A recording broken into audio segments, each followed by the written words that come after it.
November 22nd, 1941, Hitler launches Operation Barbarossa, his invasion of the Soviet Union. An ill-equipped Russian Air Force is caught off guard.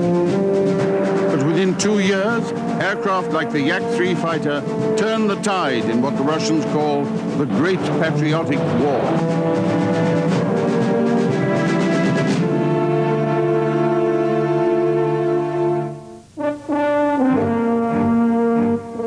This is the Yakovlev Yak-9. It was the ultimate form of an aircraft that was designed in 1939 to satisfy an official requirement for a new generation of Russian single-seat combat aircraft.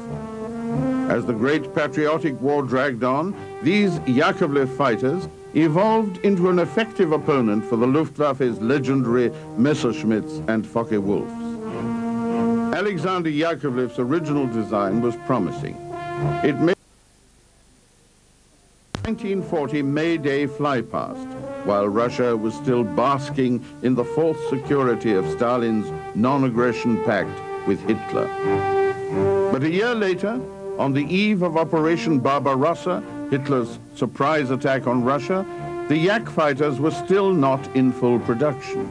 Most Russian fighter aircraft were outmoded designs, and Russia was about to be invaded again. In Russia, the recollection and commemoration of the experience of war is part of the way of life. On Kutuzovsky Prospect, the western gateway to Moscow, there is a victory arch that dates from the Napoleonic Wars of the early 1800s. It celebrates Mother Russia's victory over Napoleon and symbolizes her ability to repel invaders from the West. Like Napoleon, Hitler saw Russia as a great prize, the answer to his problem of lack of living space, or Lebensraum. He also saw Russia as a society ill-prepared for war against his own mighty forces, superbly equipped for battle on Russia's sweeping landscape and in the air above it.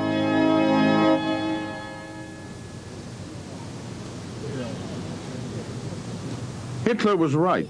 Russia was ill-prepared, but he underestimated the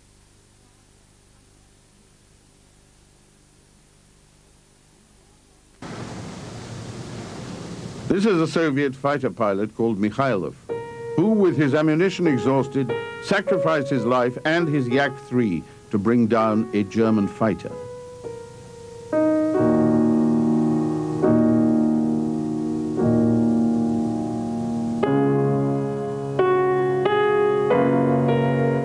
Years on, stories of courage and sacrifice like his are still fresh in the minds of the Russians, and the uniquely Russian planes in which their parents and grandparents fought the air battles of the Great Patriotic War have themselves become legends.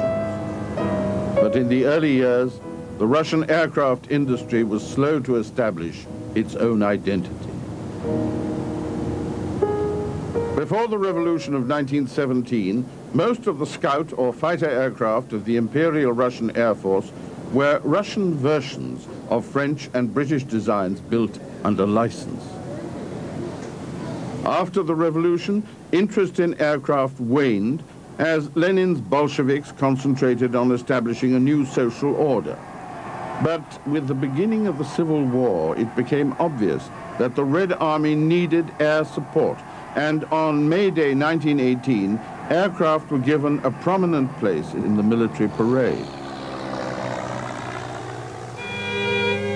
In December 1918, Nikolai Zhukovsky became the founding head of the Central Aero and Hydrodynamics Institute, known as TSAGI. Zhukovsky was the father figure of a group of young students of aeronautics, and TSAGI was to become the major center for Russian aviation research. It also developed some of the most talented designers and engineers in Russian aviation. The Red Air Force needed a workhorse, and for convenience, chose to copy the British de Havilland DH-9A. The Russian version was known as the R1. R for razvedchik, meaning reconnaissance.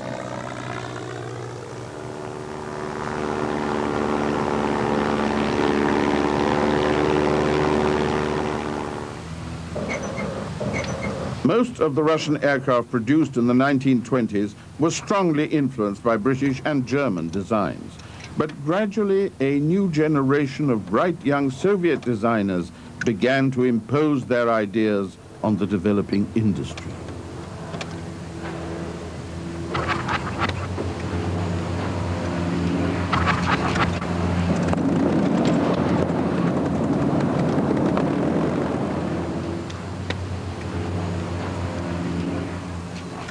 Nikolai Polikarpov's special area of interest was fighter aircraft, but one of his first major successes was a reconnaissance design to replace the R-1.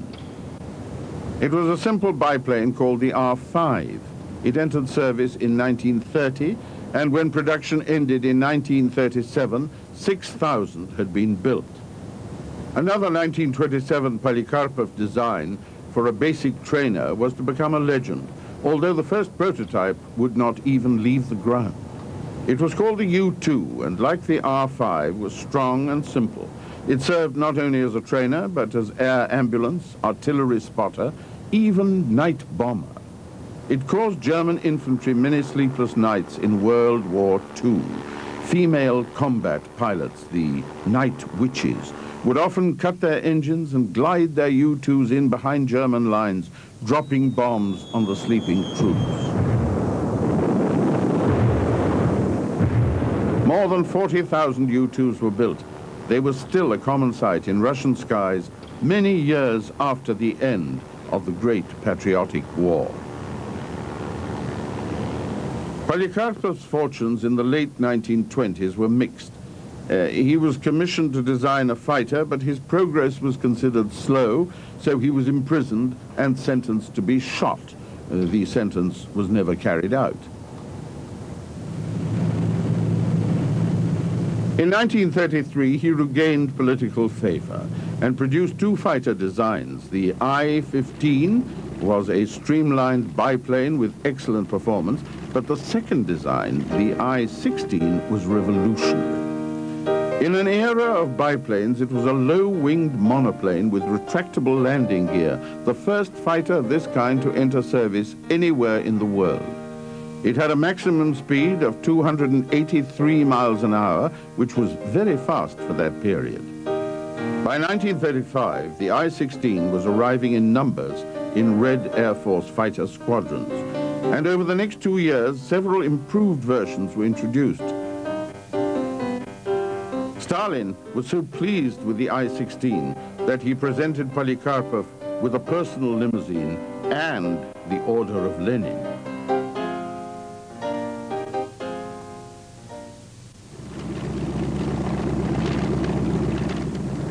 The I-16 was not easy to handle. Its takeoff and landing speeds were fast. It tended to spin viciously in tight turns. Red Air Force pilots said that if you could fly an I-16, you could fly anything.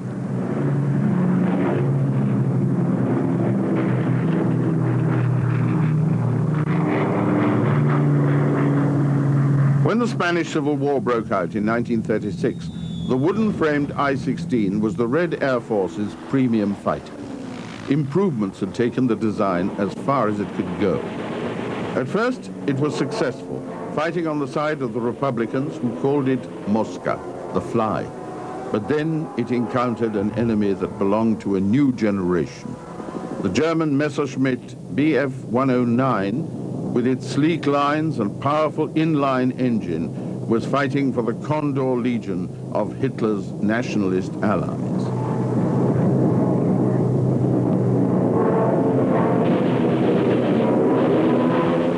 The result of the encounter was clear. The I-16, known to the fascist nationalists as the Rat, was all but finished.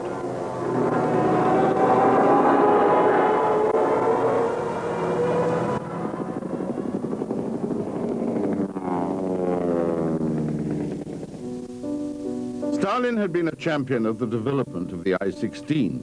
It suited his philosophy of sticking with the proven and familiar. But when it failed against the Messerschmitt, it fell from grace with Stalin, and so did Polikarpov. Unlike many other designers of the period, Polikarpov was not executed in Stalin's savage purges of the military, but in effect his career was over. In early 1939, several young aircraft designers were asked to submit proposals for new fighter designs. Alexander Yakovlev was a man on the way up. He began his career as a mechanic at Moscow's Central Airfield in the late 1920s. In 1939, he was 33 years old, had a reputation as a ladies' man and driver of fast cars.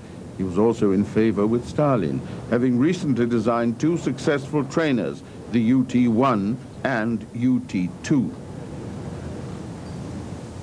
The Yakovlev Bureau was considered to have a virtual monopoly in the design of light aircraft, and it now made a strong bid to assume the mantle that had so long been worn by Polikarpov, leadership in the design of high-performance fighters. Throughout 1939, the Yakovlev Bureau worked on the development of a new design that would be competitive with the German Messerschmitt. But whether it would be ready to fight when Stalin's inevitable war with Hitler began was another question. As design work proceeded and Germany was plunging into war in Europe, Stalin signed a non-aggression pact with Hitler, buying time that had to be well used by the designers of war material. The full resources of TsAGI, the Central Aero and Hydrodynamics Institute, were used to test the concept and refine the layout of the I-26, as the new prototype was called.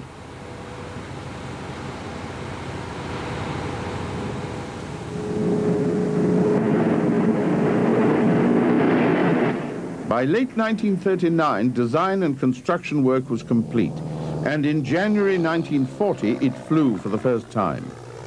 It went into limited production almost immediately, designated Yak-1. In the meantime, Soviet air power received another public defeat in the winter war against Finland in late 1939. Obsolete Russian heavy bombers failed to immobilize the Finns, and the Red Air Force lost almost 1,000 aircraft, compared with less than 100 lost by the Finns. The poor Russian showing was not unnoticed by Hitler. By late 1940, in spite of his non-aggression pact with Stalin, Hitler's generals were planning Operation Barbarossa, his invasion of the Soviet Union. German intelligence estimated that given Stalin's purges and Russian losses in Spain and Finland, it would take 4 years for the Red Air Force to rebuild to its 1937 strength. In Russia, the rebuilding was already beginning, and one of its major components was an abundant Russian resource, wood.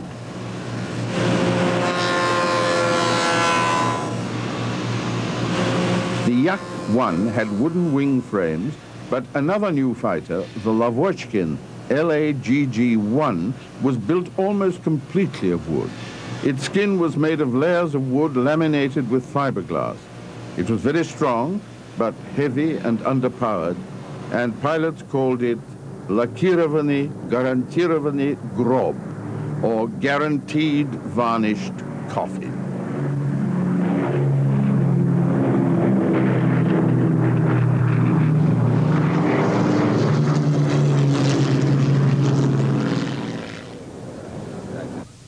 The third bureau involved in fighter design in 1939 was run by a partnership between Artyom Mikoyan and Mikhail Gurevich.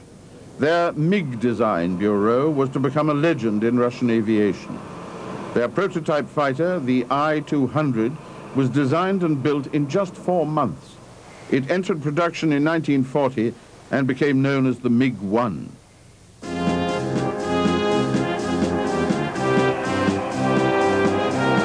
In this parade celebrating Soviet youth in August 1939, there was little hint of a threat of coming war.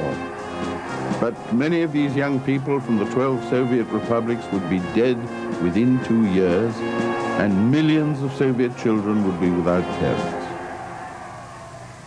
Neville Chamberlain, the British Prime Minister, declared war on Germany in September 1939. In America, Franklin Delano Roosevelt signed the Neutrality Act, keeping America out of the war for the time being. Red Square, Moscow, November the 7th, 1940.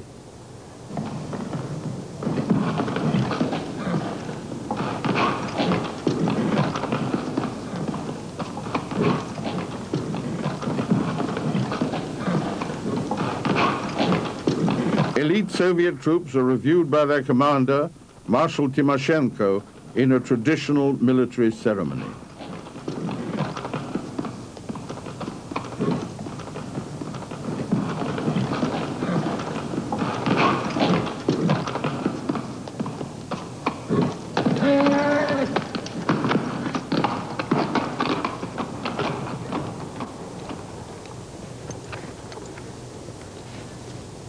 Timoshenko addresses his troops in the presence of Joseph Stalin and of high-ranking military officers. He tells his soldiers that the independence of the Soviet Union is in their hands. He says that the safety of the Soviet people, their houses, factories, collective farms, and dams is their responsibility. If they're called on to use their weapons, they must use them well.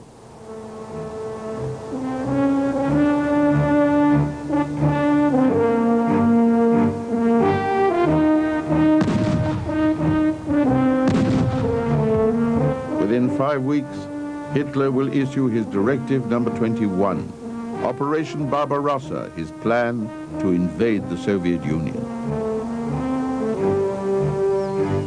As the spring of 1941 took over from the cold of the Russian winter, life for ordinary Soviet citizens went on much as it had for hundreds of years, ruled by the rhythm of seasonal changes, far from considerations of war and turmoil. As the weather warmed, there was no inkling of the fact that a few hundred miles to the west, Germany was beginning to make moves towards invasion. Since December 1940, the Luftwaffe had been flying over Soviet territory on daily reconnaissance missions, but when Stalin was told, he ordered the Red Air Force to ignore them. By the spring of 1941, the sound of German aircraft in the skies above Russian territory went almost unnoticed. The German forces distributed a Russian language manual featuring phrases like "hands up" and "surrender." Stalin ordered it to be ignored.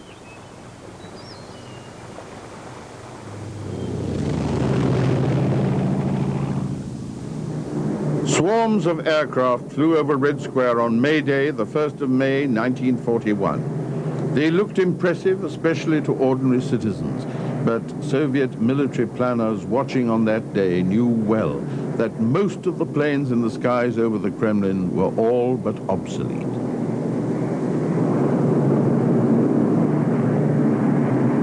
In spite of the thrill they provided for the onlookers, they were no match for the superb equipment of the German Luftwaffe, which was already massing on the western borders of the Soviet Union.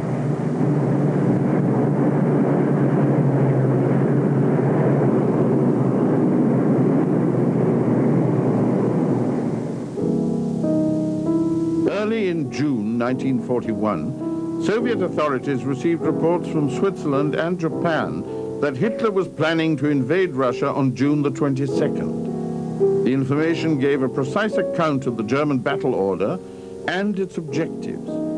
Soviet experts considered it too detailed to be true. On June the 18th, a German soldier deserted. He expected punishment for striking an officer. He not only confirmed the date of the invasion, but gave the hour it was due to begin, 3:55 a.m. Stalin said the information could not be trusted. At 3:15 on the morning of June the 22nd, Hitler launched Operation Barbarossa. Many Russian air crews were on weekend leave and others were asleep. Within hours, Hitler appeared to have achieved his aim of putting the Soviet Air Force out of commission.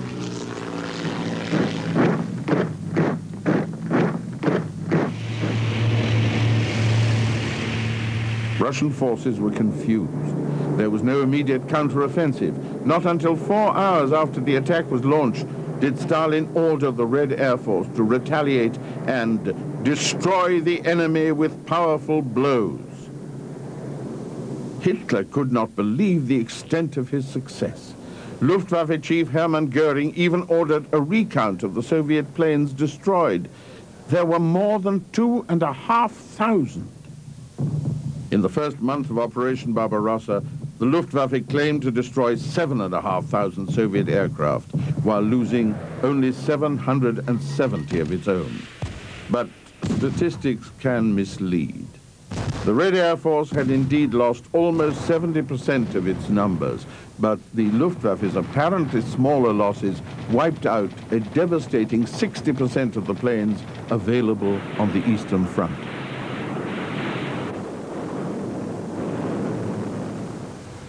In Washington, D.C., at the Soviet embassy, Ambassador Umansky made a comment that must have seemed highly optimistic at the time. Hitler has miscalculated.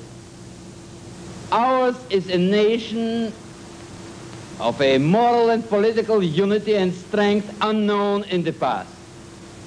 It is firmly organized, devoted to its leaders, and has utmost confidence in its armed forces, which are ready for any test.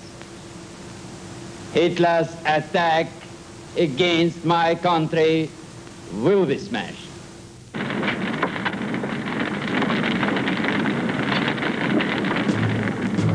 The German forces advanced into Russia.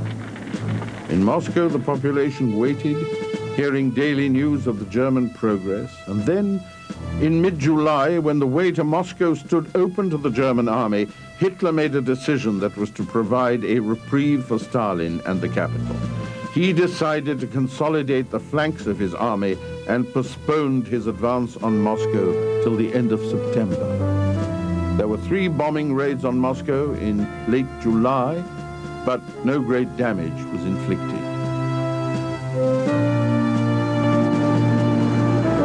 As Moscow prepared for attack, the Russian summer wore on into autumn and the weather cooled. Every passing day turned the situation a little more in favor of the Soviet capital. Reinforcements arrived in Moscow from Siberia and the Far East. In Russia, there is a period of heavy rain called Rasputitsa, the season of bad roads. And as the Muscovites filled their sandbags and dug their defenses, it approached, apparently unconsidered by the German commanders.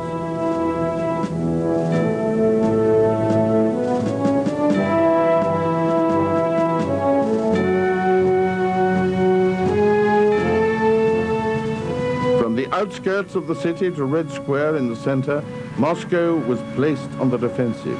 People from surrounding areas streamed into the refuge of their capital. On September the 30th, as planned, Hitler launched Operation Typhoon, his advance on Moscow. By now, there were 600 fighter aircraft ready to defend the city, half of them the new Yaks, MiGs, and Lags. On October the 7th, the Rasputitsa struck. It rained, and by the afternoon, much of Hitler's forces were bogged down. Soviet aircraft could take off from their paved airstrips at will, but the Luftwaffe pilots found themselves stuck on muddy fields. The pilots defending the Moscow area were among the best in the Soviet Air Force. Some were test pilots from the design bureaus drafted into service. Luftwaffe fighter tactics in the early weeks of Barbarossa demonstrated that Soviet tactics were outmoded, and the Red Air Force pilots worked hard to develop new theories of aerial combat. What the Soviet pilots lacked in skill and tactical knowledge was to some extent compensated for by their fighting spirit and patriotic zeal. After the battle for Moscow, Guards Air regiments would be created, in which pilots took an oath, saying, "I swear to you, my country, and to you, my native Moscow, that I will fight relentlessly and destroy the fascists." With Moscow under threat of invasion, children were moved out, and so were armament and aircraft factories. Factories were dismantled, transported behind the distant Ural Mountains, and rebuilt so that production of war materials could be resumed in safety. It was a project of immense size and hardship, most of it taking place in late autumn and winter. Alexander Yakovlev left Moscow for Novosibirsk in style. He drove a Pontiac, which he had to abandon for a train, and then a plane. When he reached the site of his new factory, he found problems with missing parts, and unfinished aircraft were buried under feet of snow. But with drive and improvisation, work continued, and 3 weeks after Yakovlev arrived, the first operational Yak-1 was rolled out. Those who arrived at the new factories had to cope with shortages of food, tools, and materials. But somehow, a year after the massive move, the factories behind the Ural Mountains were producing new military aircraft at the rate of 2,000 a month. Evolution of the fighters was rapid. Weight and drag were reduced in the Yak-1M. The Yak-3 was another step forward in performance. When the Yak-3 entered service in July 1943, it was superior to both the Focke-Wulf FW-190 and the Messerschmitt Bf-109G at altitudes below 16,000 feet.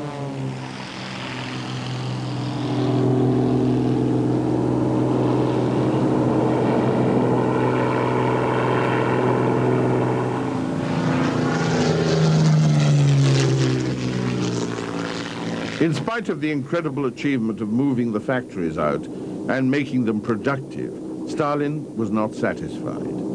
When the counteroffensive from Moscow began in late 1941, he saw a need for greater range for Soviet fighters and pressured the design bureaus to give it to him.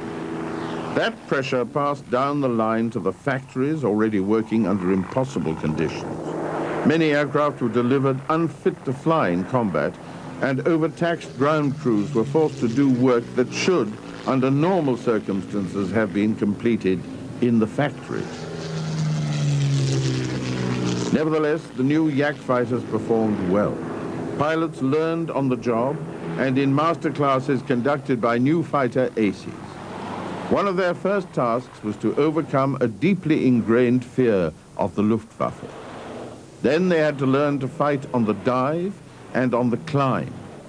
They had to learn to use sun and cloud cover. They had to become more aggressive and determined so that they could use the great potential of their new thoroughbred high-performance machine. Growing aggression and skill among fighter pilots had to be tempered with prudence.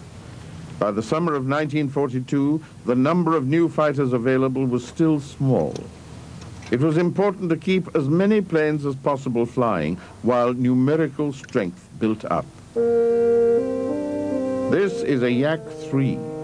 In the original Yak-1, the pilot's canopy was not raised. The rear of the fuselage ran straight back from the top of the cockpit, and pilot visibility was poor. The first major modification to the design was to cut down the rear fuselage and install a canopy with all-round vision.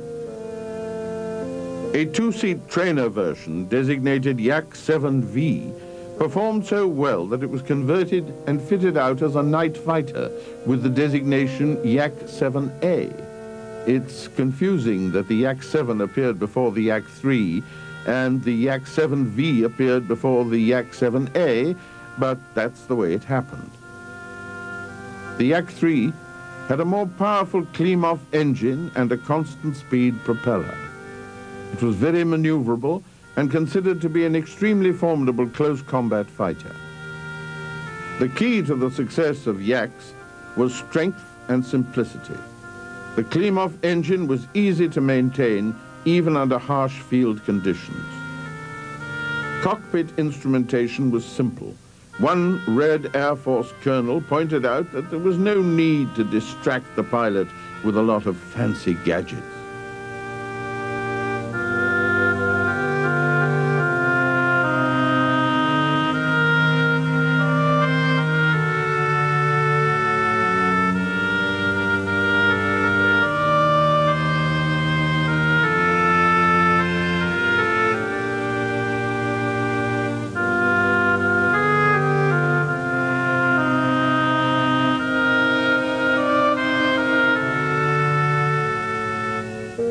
1941 to 1945, more than 37,000 aircraft belonging to this family of fighters were produced. It was the most successful all-round Russian fighter of the Great Patriotic War. Artyom Mikoyan and Mikhail Gurievich's MiG design bureau was not as successful as Yakovlev in designing a fighter to meet the needs of aerial warfare over Russia and the Ukraine. The MiG-1 and MiG-3 were designed to perform well at high altitudes. They did, but unfortunately the realities of the Great Patriotic War called for lower altitude performance, and here the MiGs with their light airframe and large engine experienced handling difficulties. Also, they used the same engine as the Ilyushin Shturmovik, which was considered more important for the war effort and given priority. In the battle for Moscow, MiG-1s were available in greater numbers than the other new fighters, and they performed with distinction alongside the few Yaks and Lags available at the time. Later, they served with tactical reconnaissance squadrons, making better use of their speed and high-altitude capability. But one of Russia's greatest fighter pilots, Alexander Pokrishkin, loved the MiG-3.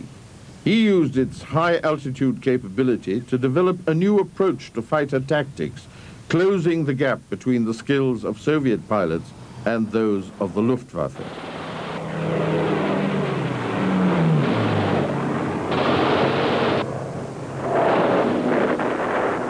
The MiG-3 was a major factor in developing his technique. He said, "I decided the thing was to fight more boldly in a vertical plane." He would spot enemy formations from high altitude and dive down, attacking where they were weakest. Other Soviet pilots saw his results and followed his lead. Severe losses as the war dragged on forced radical changes in organization of the Air Force. In May 1942, General Alexander Novikov issued an edict. In the interest of increasing striking force, it is ordered to combine the air forces of the Western Front into a unified air army. The air armies were designed to be flexible enough to respond rapidly to changes in the strategic situation. While each was assigned to support its ground army front, control and responsibility was placed in the hands of the Air Army commander. Losses of experienced pilots had been high, and new pilots were often briefly and inadequately trained. New controls were introduced. No pilot could break off from a dogfight without orders or abandon bomber escort duty.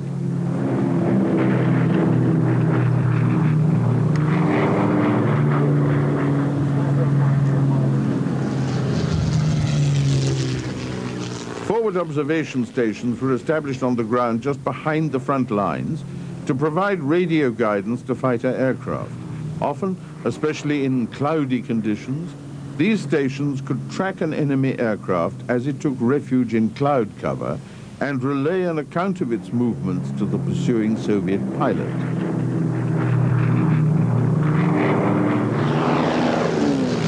An air army could be made up of divisions of fighter, ground attack aircraft, and bombers. Bomber and Sturmovik divisions often had their own fighter regiments for escort and reconnaissance. As a result of the heavy losses of 1941 and 42, the size of fighter units was reduced. The new fighter regiments had 30 aircraft each, divided into 3 squadrons of 10. The 10 squadron members were subdivided into a pair made up of the leader and his number 2, and 2 flights of 4 aircraft each.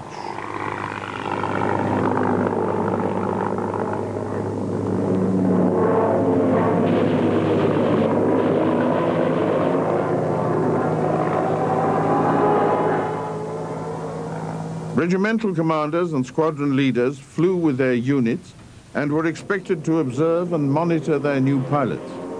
Even in 1943, confidence was a problem for the inexperienced Russians.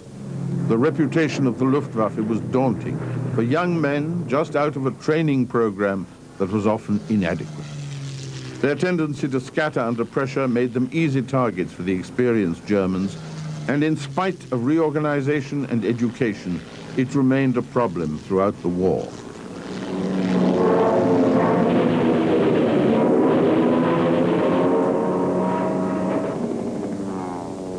As the war continued into 1944, the Soviet fighter regiments gained a dominance over the Luftwaffe.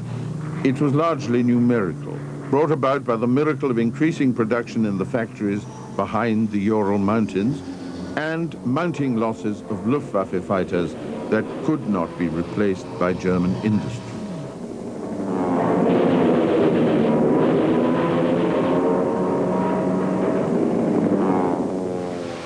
In 1942, a new Russian fighter emerged to challenge the eminence of the Yaks. It was the Lavochkin LA-5, a direct descendant of the Lag-3, the guaranteed varnished coffin. The LA-5 was no guaranteed coffin. It was still largely wooden, but a new radial engine and some design modifications transformed it into an aircraft able to outperform new Messerschmitt and Focke-Wulf fighters at altitudes below 12,000 feet.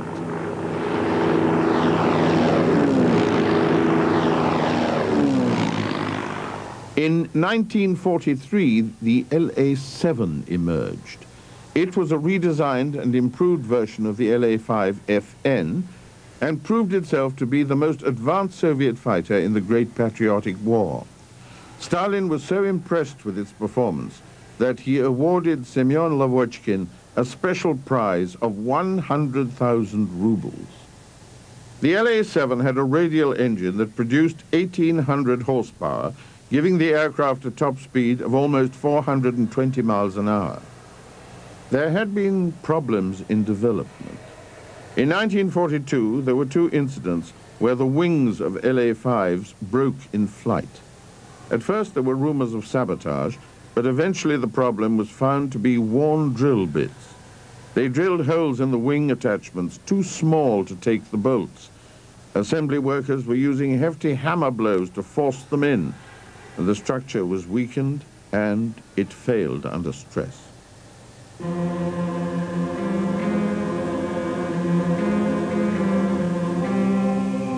LA-7 was armed with two 23mm cannon located in the upper cowling. Hard points under the wings allowed armament loads of 330 pounds of bombs or 6 rockets. This is the aircraft flown by the top Russian ace of the Great Patriotic War, Ivan Khazhedub. His career began in March 1943 in an LA-5, and he moved to the LA-7 in July 1944. He flew 520 sorties and had a total of 62 kills, including 22 Focke-Wulfs and 19 Messerschmitts. By the end of the Great Patriotic War, over 200 Soviet pilots had each destroyed more than 20 German aircraft. Khazhedub and the second-ranking Russian ace, Alexander Pakryshkin, were each awarded the Gold Star of the Hero of the Soviet Union 3 times. Khazhedub's record is remarkable because, as a brilliant instructor, he was held back from combat for a year and a half. At one point, he had 11 victories in 10 days.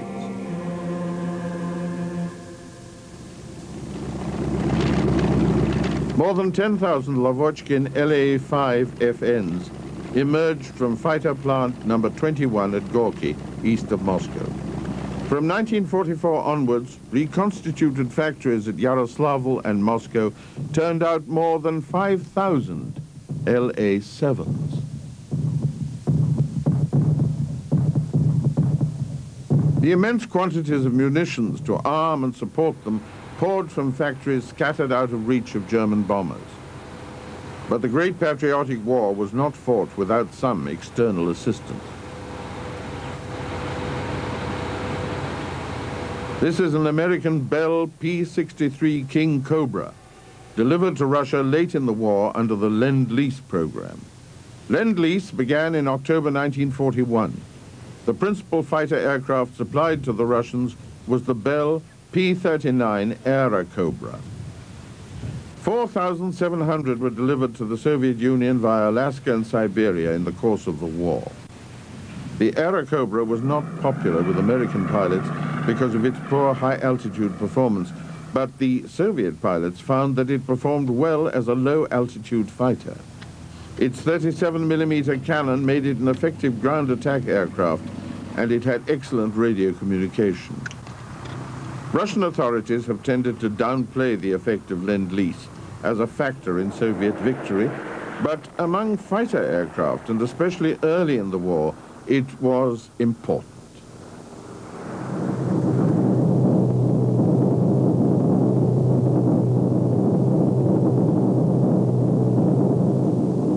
In 1943, after more than 2 years of desperate struggle under conditions of extreme hardship, the Soviet Union took the upper hand in the Great Patriotic War. The influence of fighter aircraft in the eventual Soviet victory has to be seen in the context of the overall military effort. Fighters supported bombers and Sturmovik raids in the air and infantry and artillery efforts on the ground. They took part in dogfights, and they helped enforce blockades of areas under German control.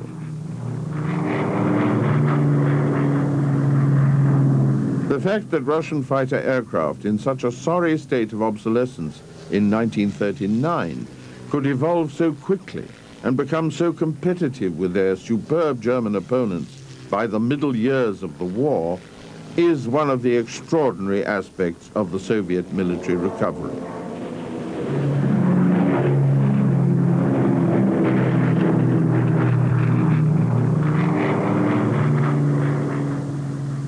This is the Yakovlev Yak-9, the final point of evolution of the Yak fighters during the Great Patriotic War. It was a development of the Yak-7 and responded to Stalin's demands to his fighter designers for longer range. To achieve this, Yakovlev sacrificed the wooden construction of the wings. Instead of wood, the wing spars were made of lightweight metal, and this allowed larger fuel cells to be installed within the wing structure. Cannon fired through the propeller shaft, and the aircraft also carried either 1 or 2 machine guns. The Yak-9 was ready in time to take part in the Battle of Stalingrad, where fighting alongside the new Lavochkin La-5, it became a major new factor in the aerial war.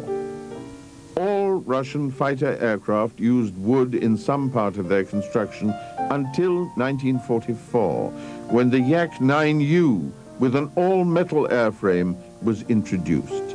It was to remain the only Soviet fighter aircraft of the war with no wooden components.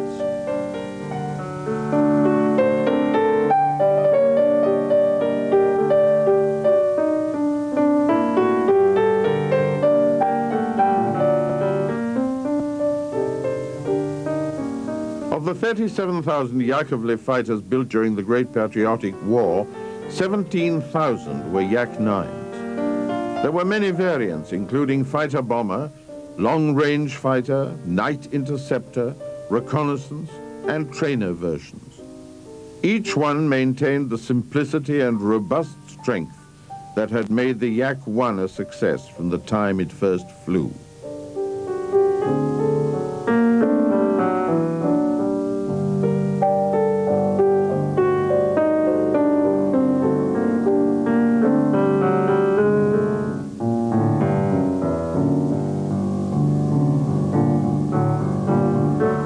The Yak-9 was a perfect culmination of Stalin's preference for simplicity and quantity over technological refinement.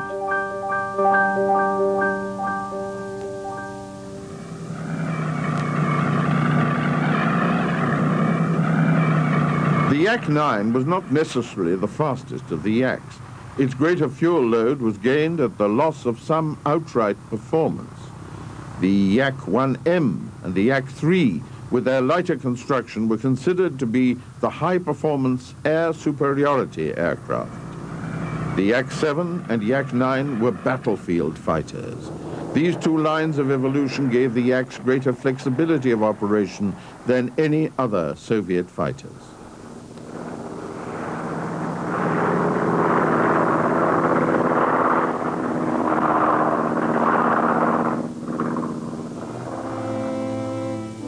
Alexander Yakovlev was honored by Stalin at the end of the war for his contribution to the war effort. So were the other major design bureau heads, not all of whom admired Yakovlev. Some felt that he used his position as deputy head of the aircraft industry and access to Stalin's ear to promote his own interests. It seems likely that he had a hand in ensuring the end of Nikolai Polikarpov's career and the close of his design bureau after his death. But at least he had the skill to survive in the atmosphere of paranoia and terror cultivated by Stalin, and under adverse conditions produce one of the most effective fighter aircraft of World War II.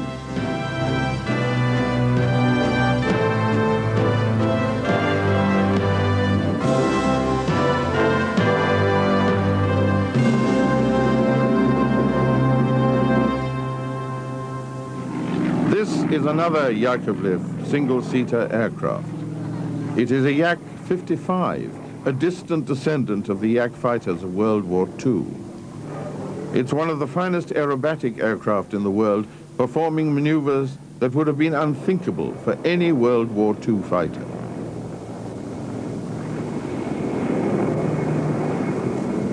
Дорогие друзья, в настоящее время вы видите над аэродромом выполняющий выше квадрата самолет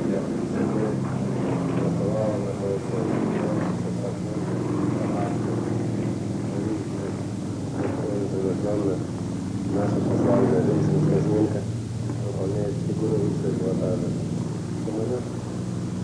Russian pilots have a passion for aerobatics, developing and building on the skills established by their parents and grandparents in the fighter aircraft of the Great Patriotic War.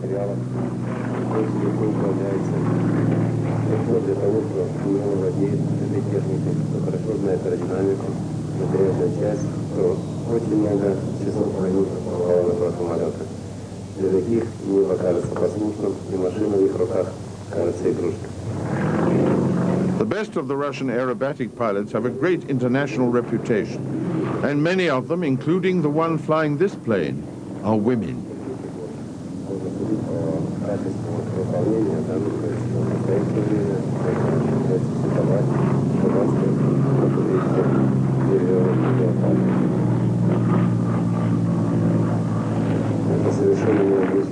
The name of Yakovlev is no longer prominent as a designer of air superiority fighters, but the little Yak-55 recalls days of glory when Yak-1s, 7s, and 9s flew to victory in the Great Patriotic War.